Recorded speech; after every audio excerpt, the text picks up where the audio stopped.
Greetings everybody, it's Jim. Now I know this title of the video could be confusing to some. Why everybody should be using GURPS. It's like, Jim, don't you mean why everybody should be playing GURPS? Well, the thing is, everybody won't play GURPS, okay? Because everybody has the system they like. The thing is, every game master should absolutely have GURPS in one edition or another on their shelf. And I'm going to give you the reasons why this effective tool should be right there at the ready at all times. Today I'm going to be going over to you why everyone should be using GURPS.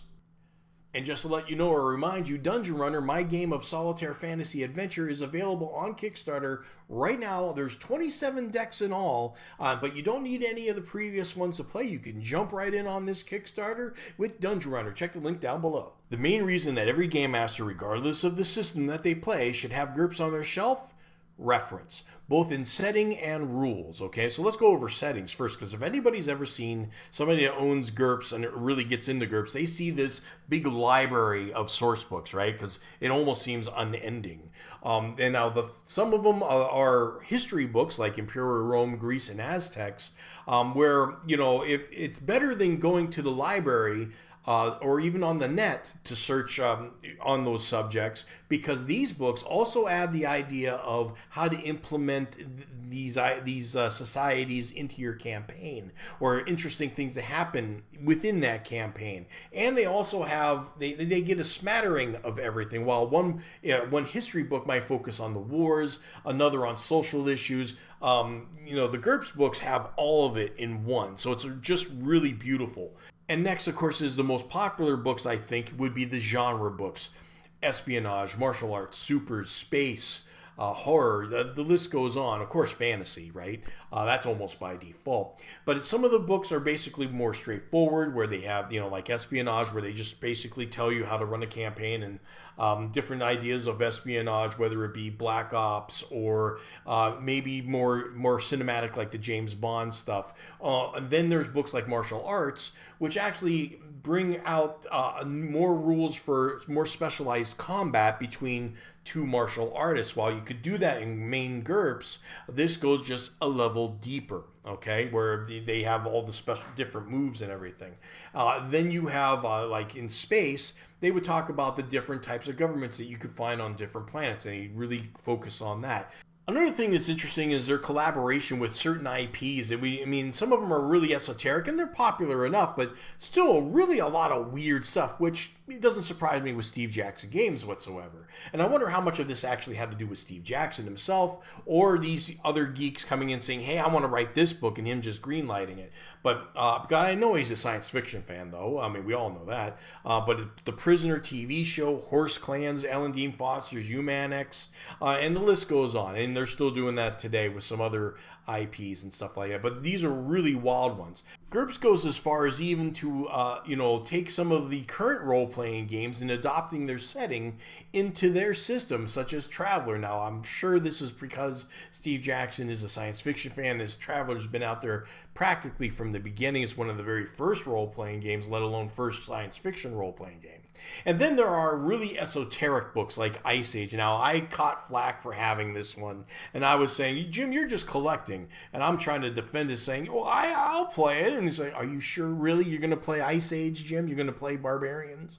And I'm like, well, okay, maybe I'm collecting. But nonetheless, it's cool to have. I'm just warning you right now, GURPS can be a rabbit hole for source books. You might have one of those libraries if you're not careful. Don't tell Steve Jackson that. That's his plan. I'm just letting you know that's his plan. He's going like this. He's got his little Illuminati coins. He's going, hee hee hee, and he's thinking of you.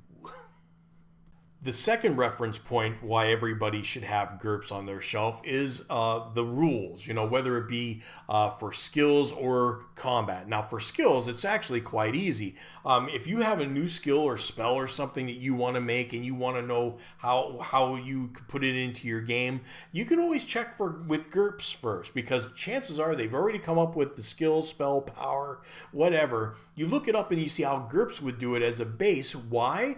Because of one word: verisimilitude. GURPS is based on the idea that it is close to reality as possible. It's not cinematic by default. Okay, it can be, but by default, GURPS is not cinematic. It's just as close to the real world as possible. Because remember, Steve Jackson was a war gamer first, and it was about simulations, right? So he's got that background, and that is definitely what GURPS is all about. But you could take anything from all those source books, and you don't have to do any of the work yourself. You know, you figure you can read it up, and you know, then you take it into your campaign. I guarantee you, 95% of the time, you will already find what you're looking for.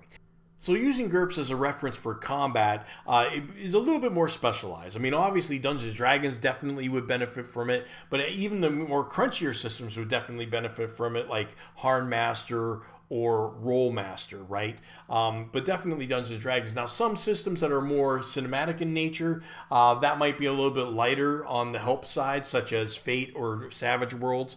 But either way, GURPS, if you want to find out how something is done in combat, you could definitely count on the GURPS system, the combat system. And why is that? Steve actually wanted to make that so much that he, in so detailed that he actually joined the SCA, which is Society of Creative Anachronism, if I even said that correctly, which they're the guys that fight in the shields and stuff, and they actually go out and have at it. I wonder if there's any pictures of him doing that stuff and how he'd fare. You know, what kind of weapon did he choose, I wonder. But anyway, he really did his research on it. So if you want to find out, of course, how combat it would be handled in a certain situation, and that includes maybe even damage and the effects of damage. So even the cinematic guys, if they want to put a little flavor and want to know how oil would affect a body and how much damage it should be, a little bit more than just a regular cinematic vagueness, they could go to GURPS for that. So the reason I've been on this big GURPS kick, that's why I did a video lately, because I play In the Labyrinth, as everybody knows. That's a predecessor that I said that for GURPS, and it has the same DNA. So I figure if I actually, because In the Labyrinth is really great, and it's a broad game though, right? And it does feel like it's detailed, don't get me wrong, but I wonder if I can, this is even more detailed. So I was wondering if I can glean any of these ideas and push them into In the Labyrinth. And some work and some don't. And I want to make a video about that. Also, I want to do a video about solo play in this. And I want to do a video about why I like the 3rd edition. So I think there's a lot of material here that I can just flow with. So I'm really happy about this going on. This just came in the mail today for me because I've been, I didn't think, I don't want to go down the rabbit hole. I don't want to have all the source books and stuff. I just wanted this because this has the rules and everything. Anyway, I'll go over why I like 3rd edition myself. So anyway, guys, thank you very much, and I'll see you next video.